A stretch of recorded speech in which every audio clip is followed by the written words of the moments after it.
Voilà, bonjour chers téléspectateurs, ou alors bonsoir. Nous sommes en direct du Cameroun à Yaoundé, nous sommes à l'hôtel Jouvence International. Alors, sur Allpack TV en exclu, nous allons désormais vous servir le débrief de la culture au Cameroun et forcément dans d'autres pays. Aujourd'hui, donc, nous commençons avec ce numéro de débrief de la culture avec le cinéma numérique ambulant qui a lancé ses activités au Cameroun il y a quelques temps encore. Ça fait pratiquement 10 ans, en 2012.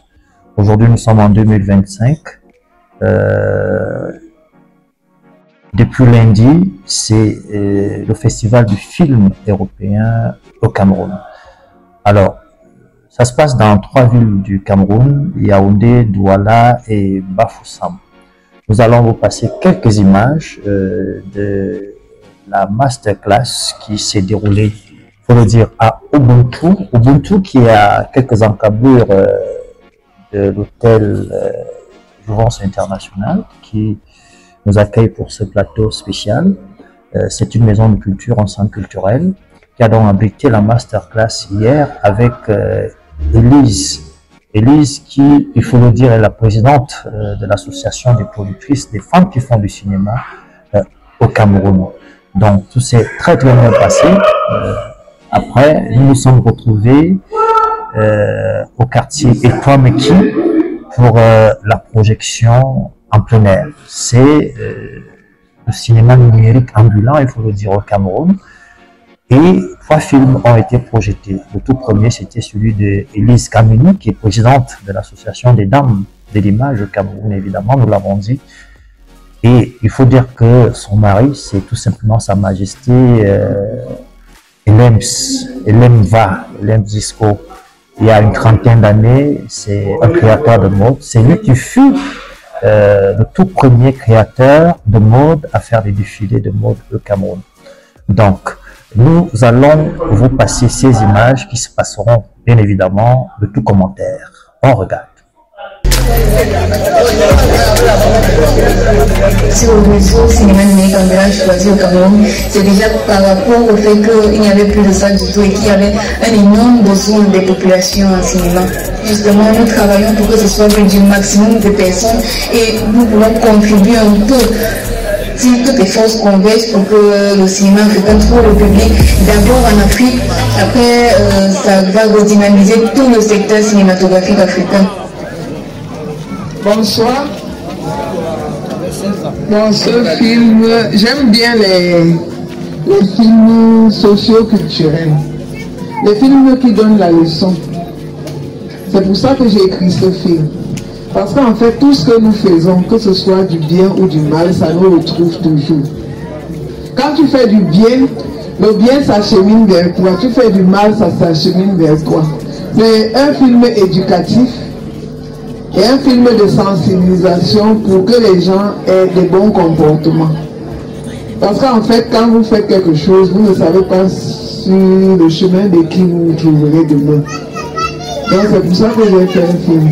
Et tous mes films sont toujours éducatifs, toujours socio-culturels, parce qu'en fait, moi, je préfère transmettre la joie, la bonne humeur, et puis l'unité, la pensée réfléchie avant de poser les actes. Donc, ce film, j'ai postulé comme ça, je racontais tout à l'heure, j'avais écrit, et j'ai postulé pendant qu'il y avait encore les fonds au ministère et on m'a soutenu. Donc, c'est pour ça que je dis à chacun, quand tu veux travailler, travaille seulement. Quand tu veux faire des choses, fais-le et bien et tu auras le résultat. Donc, c'est pour ça. Et je rends hommage aussi à tous ceux qui sont décédés dedans, parce que le jeune qui, oui, quand il avait tourné avec moi, il a travaillé pendant 1 mois. Donc on a travaillé au jeu d'acteur, tout ça. Et il a tourné, il a tenu le rôle. Malheureusement, il est décédé l'année passée. Je lui rends hommage. Et vraiment, c'était un garçon gentil, ouvert, et qui aimait tout le monde, serviable. Donc ici au quartier, on l'appelait Monsieur le maire. Donc c'est pour ça que quand ça vient comme ça, on se remémore, on se commémore sa présence. Donc merci à vous qui êtes là, merci d'avoir regardé le film. Et le film ne vieillit jamais. Parce que si vous avez vu la date, j'ai fait d'autres productions après ça. C'est un film de 2009. Bon, merci beaucoup à vous tous. Nous sommes chez vous, un homme de l'art, un créateur de mots devant Dieu, devant les autres, ça fait 30 ans. Et aujourd'hui, vous accueillez le cinéma numérique ambulant pour cette édition de festival. Quelles sont vos impressions par rapport à cet événement? Les impressions sont déjà très bonnes par rapport à l'idée de faire des projections en plein air comme ça dans des quartiers. C'est très important. Vous savez, aujourd'hui, nous n'avons plus de salle de cinéma. Et cette initiative est vraiment la bienvenue parce que déjà, ça va vers le public. C'est une communion directe avec le public. Et ça, c'est très important pour nous. Et puis, les films choisis sont des films africains, donc ce que nous vivons au quotidien. Et ça aussi, c'est très important. Vous pensez que cette initiative peut apporter quoi de particulier à votre communauté? Non, ça éduque. Vous voyez, quand vous allez regarder le public est beaucoup jeune et le public est mixé. Ça fait que ça éduque. Déjà, les films qui sont choisis sont des films éducatifs. Et ça, c'est très important. Parce que lorsqu'on va vers le public, il faut leur apporter quelque chose qu'ils vont retenir. Vous voyez, on a vu le premier film, beaucoup ont retenu. On a beaucoup de jeunes ici, parfois qui sont aussi insolents, comme on a vu l'autre faire.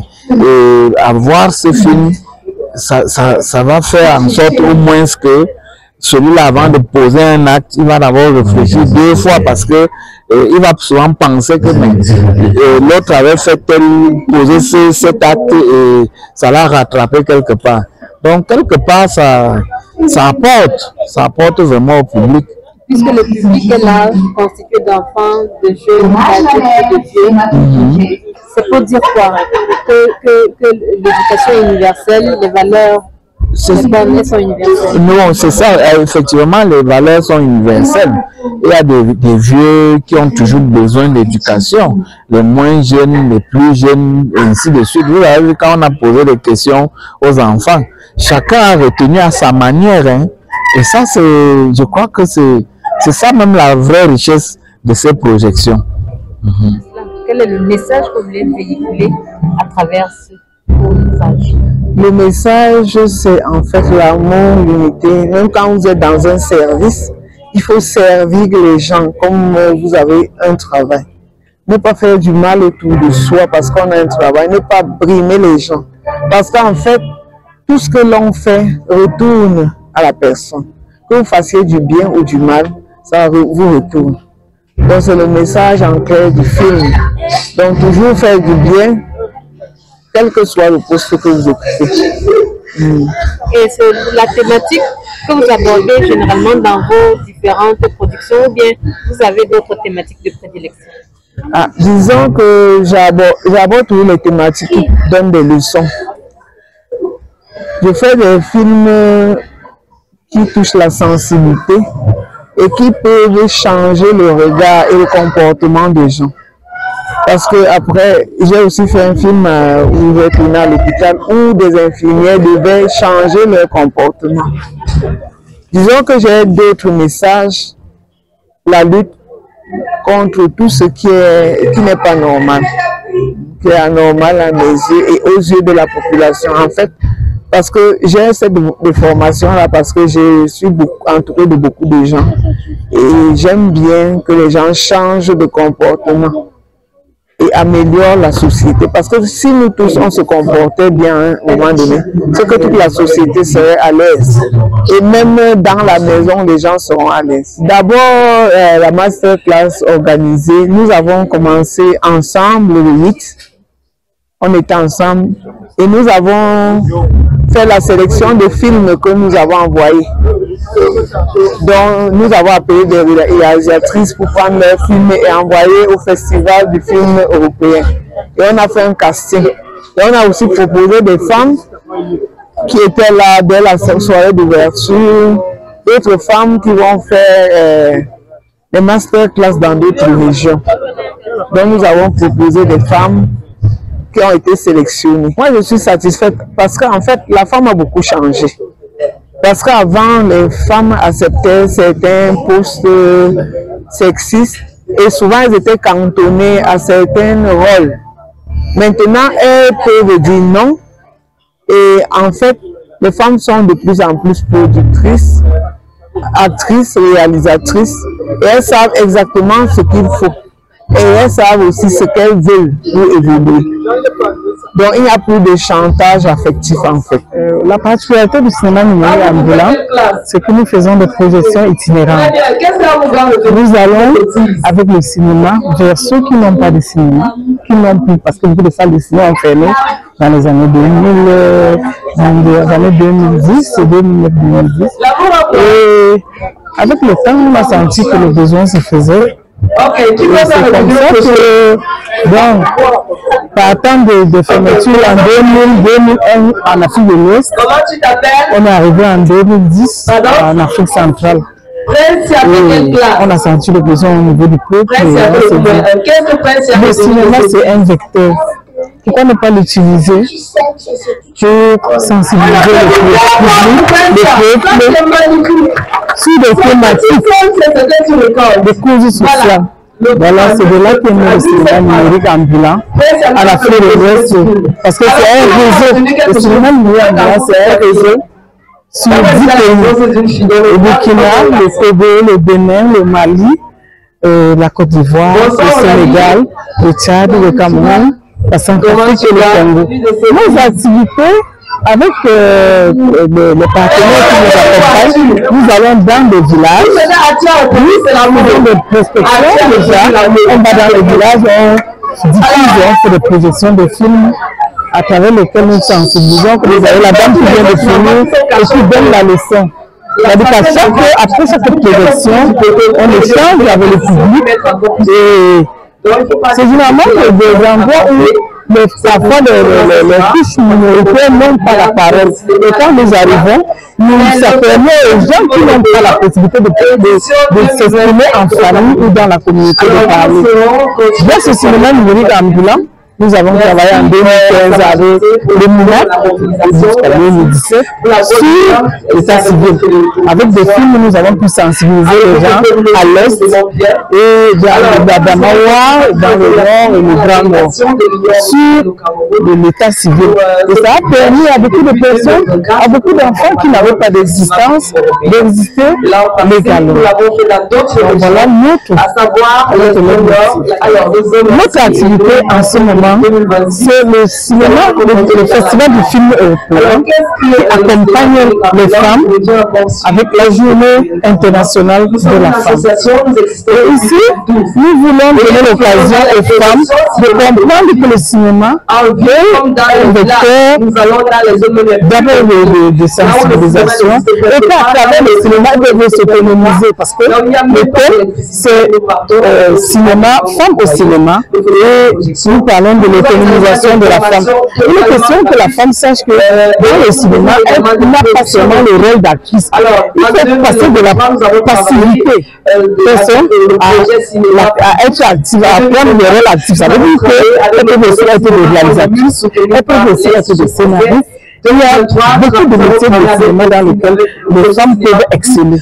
Voilà pourquoi nous allons vers les femmes, les former et briser les stéréotypes que les femmes ont déjà dans le ménage, à se dire que non, comme on est maman, on ne peut pas tourner, on ne peut pas réaliser un film, on ne peut pas. Nous voulons briser ces stéréotypes et les sortir de là, avec leur public, avec le cinéma, pour trouver une place au soleil.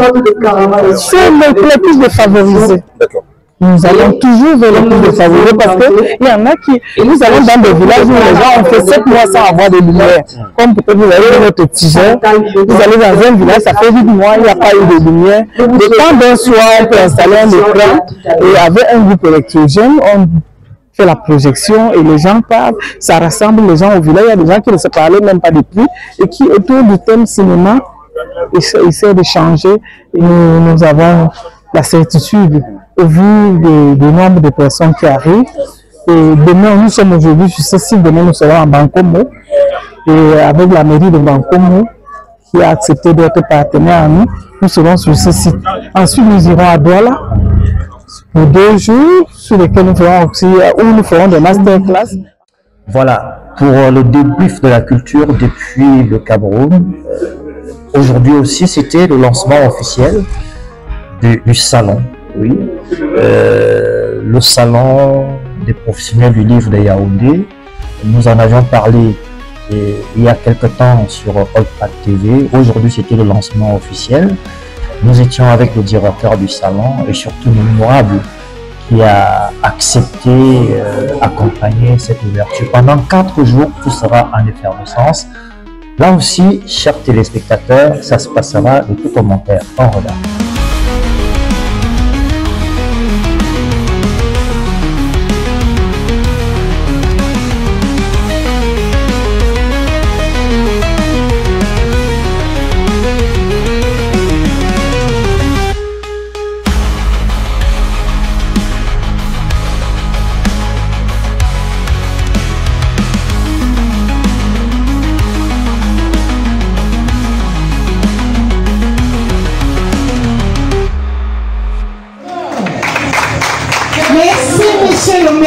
Délégation de prendre part à ce séminaire et dédicace. Merci beaucoup. Swali Foren, c'est mon nom. Je suis auteur camerounais et membre du collectif des auteurs Encre du Monde. Donc, je suis venu présenter une série d'ouvrages et cet après-midi, j'ai eu l'opportunité de faire la dédicace, la toute première dédicace d'ailleurs. Et c'est un grand honneur pour moi. De cette 3e édition du Salon international de l'industrie du livre. Le CILI gagne, on peut le noter en qualité, mais aussi en mobilisation. Et on ne peut être qu'heureux parce qu'un tel événement a aussi une dimension touristique. Et c'est un facteur de mobilisation qui permet aussi de vendre le Made in Cameroun et l'image de marque du Cameroun. Donc je suis comme Camerounais très heureux et comme auteur particulièrement honoré de faire partie de cette 3e édition. C'est une question assez compliquée, probablement qui demande une mise en contexte. Quoi qu'il en soit, on n'écrit pas nécessairement pour devenir riche. Si on s'engage à écrire, ça veut dire qu'on s'engage à contribuer. Le plus important, c'est d'abord de se faire lire. Bien sûr, pour créer davantage, on a besoin de retour sur investissement, ce qui n'est pas toujours chose aisée, surtout pour les auteurs et les jeunes auteurs comme on est considéré. Quoi qu'il en soit, il y a de quoi espérer et je pense que les choses s'améliorent progressivement et avec un peu d'effort, de travail et de contribution de tout le monde, y compris des pouvoirs publics principalement, parce que le livre aussi donne du temps par rapport à la qualité des populations qu'on a. Je disais avec toutes ces contributions, probablement l'auteur vivra en fin de sa création. Alors, nous sommes le stand 2.3, Encre de Môme, avec le collectif de tous les autres auteurs qui appartiennent à ce collectif, des ouvrages exposés et aussi des échanges avec nos différents lecteurs, mais aussi curieux, qui voudraient se lancer dans la littérature, dans la lecture, qui voudraient comprendre un certain nombre de problématiques évoquées dans nos différents ouvrages. On est complètement ouvert. Il s'agit de moi, des autres membres du collectif ou de l'ensemble des auteurs présents ici.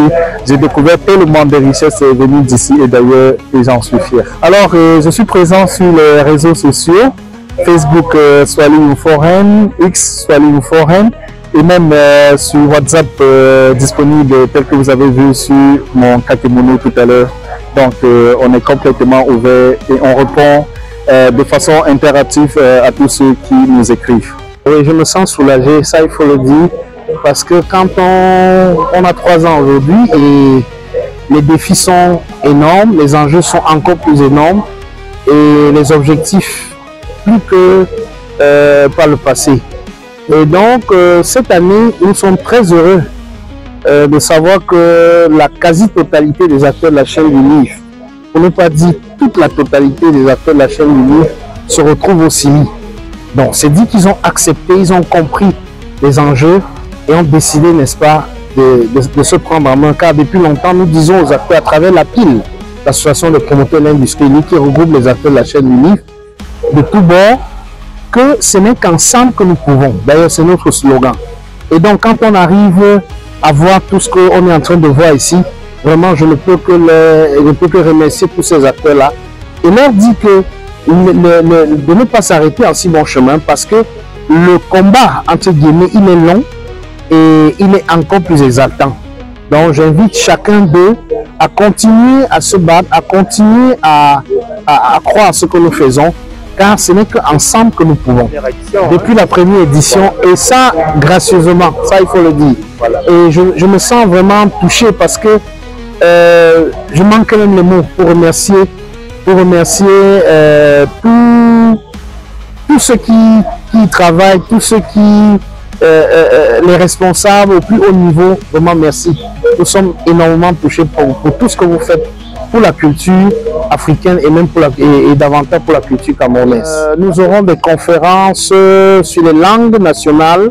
Dès demain, nous aurons des cérémonies de dédicaces d'ouvrages et d'œuvres. Nous aurons des talbooks. Vous avez par exemple l'ambassadeur des États-Unis qui sera des nôtres et qui va bien entendu parler de ce que les livres lui ont apporté. Et ça va être un moment extraordinaire. Vous aurez beaucoup, d'ailleurs le ministre aussi, Ounouna Foutsou, viendra nous présenter un livre qui fait couler beaucoup d'encre de salive. Et ce sera l'occasion pour chacun de se réapproprier davantage le livre camerounais. Voilà, Stop et fin bon de notre débrief de la culture depuis Yaoundé, capitale du Cameroun. Nous serons très heureux de vous retrouver dans nos prochaines éditions.